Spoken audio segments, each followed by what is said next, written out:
there guys, this is Crypto and I'm back with another video for you. And yeah, in this video I'm going to be sharing my thoughts and posting my technical analysis on Ethereum using support and resistance lines, which is, I think, one of the most important things when applying on technical charts. And obviously I wanted to show you guys obviously how I apply it when I'm doing technical analysis on charts. See all the areas that I'm looking for to add the confluences together, and then obviously this helps me, giving me a better indication when price might find support up, might find resistance up, whether we break upwards or downwards. Before obviously I do that, I wanted to show you guys that I have, if you wanted to contact me or follow me, I run Twitter page here. My ad is CryptoAnt9, where I post my daily thoughts pretty much every day, whether it's analysis on charts or what's currently going on in the market, etc. So yeah, follow me if you've got a chance. I'll put the link in the description. I also run a free Telegram page. This is where I post my thoughts again here, obviously more directly about what's currently happening with BTC. And also results from my VIP page, obviously trade setups that I do, also feedback, and also I posted this couple like last month as well. So we managed to do 912% profit in trades over 1 month period. It was incredible when obviously stuff was pumping like crazy. So yeah, so when that's all done with now, I'm gonna go back to the main topic of this video, doing support and resistance lines. So first of all, what is support and resistance? Support and resistance are terms for two respective levels on a price chart that appear to limit market's range of movement. The support level is where price regularly stops falling and bounces back up, while resistance level is where price normally stops rising and dips back down. Simple as that. So when drawing lines or support and resistance lines on the chart, etc., I like to use the horizontal ray to go to. I always like to place it in red. I'll show you an example right here. So I'm going to zoom out on this Ethereum chart on the 4 hour. I want to do it on the 4 hour first, and maybe translate over to the 1 day, and obviously how it goes. And I just want to show you areas of support that we find with Ethereum that bounce back and up and down. And also these areas that's called demand zones as well, where price after it pumps up and comes back down always comes back to the same area. So yeah, so let me start drawing it for you guys here. Should we draw the first one? Let's put one right here. Right. This line, yeah, at $2,000 in here for you to show you what I mean. Right, acted as resistance here initially. This is back in February. Acted as resistance, $2,000. Failed to hold that. Bounced underneath this region. Flipped it from resistance to support. Came under. Then since the 9th of April, majority of this line acted as support, old support, historic support if anything. The only time we dipped under here was back on the 23rd of May after the huge dump that we had. And since then, it's held above this. So that can be as one solid support line. That line, we placed it back in 20th of Feb, placed that horizontal ray, acted as support here. Next area, I want to add this as my first major resistance right there. When we pumped in this region here, 2nd of April, came back up, covered and hold that support. Resistance on the 16th of April, resistance again on the 17th of April, came back down to test that historic support that I placed at $2,000. Came back up, about a fake out here. Guys here, see that? Got a fake out, came back down to support here, back up here, resistance, and flipped that resistance, and then had all-time highs after that. That first major resistance was at $2,521. I'll come back to this in a bit. I just want to show you how price, that resistance that we had here, acted as bounce off support but failed. Once we came under here, failed to hold support here, and we came back down to previous support that pulled back in February, bounce off here, came above here, closed just to that perfectly here on the 24th of May, bounce off that resistance.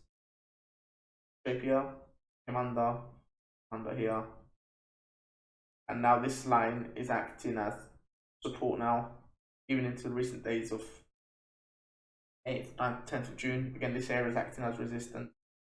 Acted out previous resistance, now it's acting as support. So yeah, those two lines show you historic support,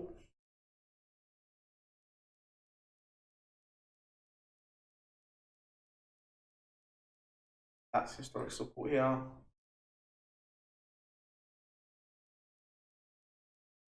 This line here, for you guys. So that was previous resistance turned the new support. Yeah, that's historic support. That's previous resistance turned to new support. Right. We're gonna add another line now. Other line here. So we've never had any price action back in February here. Move this along here. The other line here I'm going to add is another resistance line here. Let's drag that across. The reason why I'm putting this line here as the other resistance, look, resistance, price came back here, failed. Resistance again here, came back up, failed. Came back up, failed. Came back up, failed. And at 2,916 is acting as other heavy resistance right now.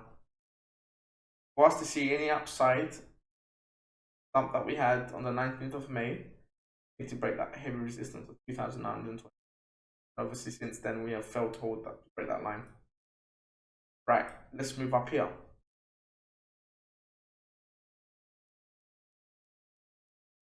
So, adding that line now there, that's become, when we had this price action, I'll highlight it for you. This area here, across, where we had all the highs of Ethereum, 3,000, 4,000, etc. There we go. All this region here, region here, region here.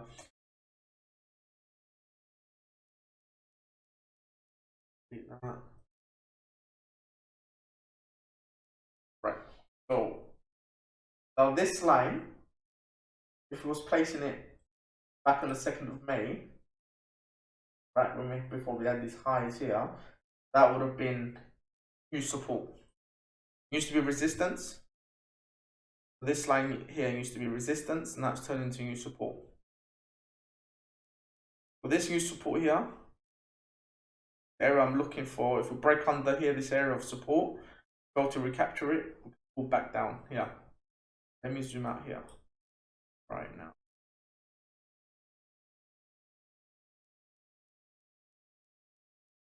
Arrow. I'm going to do all of this here.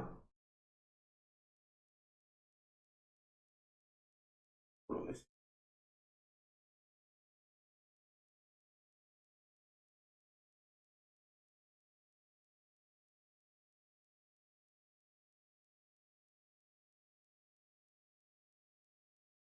This area, I like to call it, right now, once you have that price movement, I'll call it demand zone.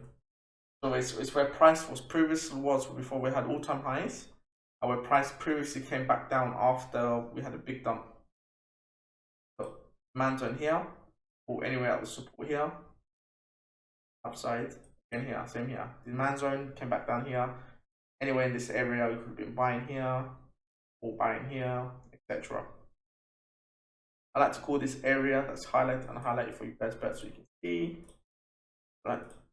this area, whole area here at the bottom, between anywhere in the 2000s would have been a perfect area to pick up Ethereum at lower prices, because that's what I like to call a demand zone.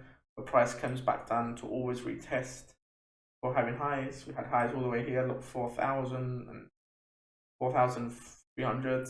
Came back down here, came back down, tested demand zone here. Bounced off this bottom here, came back up. If you see another fall back down to 2,000, I don't think we will for the moment. For the time being, let's have another huge correction. Would have been a good time to buy again. Right, back to the top part here. This turned into new, so this resistance that had previous resistance here turned into new support. And now we're going to just keep adding some more resistance lines, support lines while we go up. Right.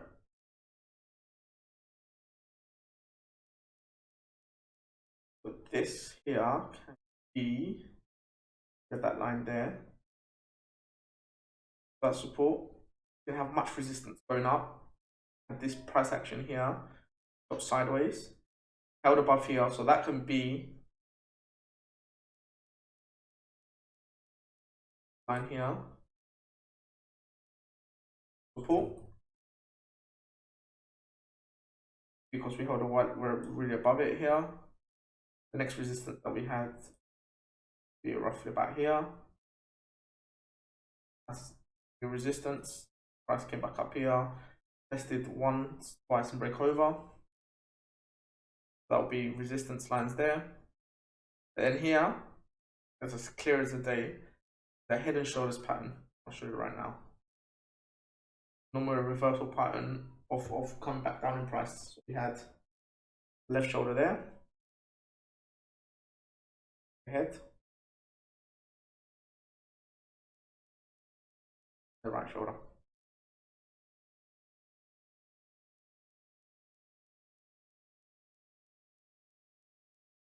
There we go. It's a clear example of a head and shoulders pattern here. We had the left shoulder here, that's the back here, the head here. Probably the best time to be selling right here at 4,000. Came back down here, tested previous resistance that turned into new support here. Look again here, we come down, tested here, came back up, tested here, failed to hold that support line here at 3,583. Came back down here, chopped sideways, didn't recover, lost another support line here, lost another support line here, and we just kept these in support. Then we fell back all the way back down to this demand zone here. The lowest price of Ethereum going out to 1,738, which would have been probably the best time to buy if you never bought previously. Came above here, tested that resistance, broke over support.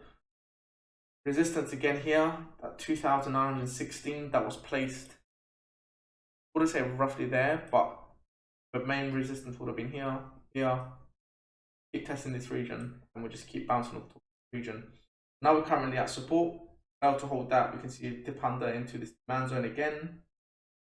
Anything above here, if we hold this area here, will be a good buy. Failing to hold that, it will be anywhere in this region. Preferably anything at support back down here. Whether we'll have that kind of price action, I'm not sure. But to break, for Ethereum to start breaking higher levels, we have to break this top point here of resistance at 2,960. And yeah, that's support and resistance lines added in a chart long term using historic figures. Obviously how I track price, obviously how I see price action move, and obviously when we add in support lines, we know when price will normally fall to and bounce off full. Then obviously we can start buying in that region. Once we start hitting resistance line, this is the areas that we'll be looking to sell.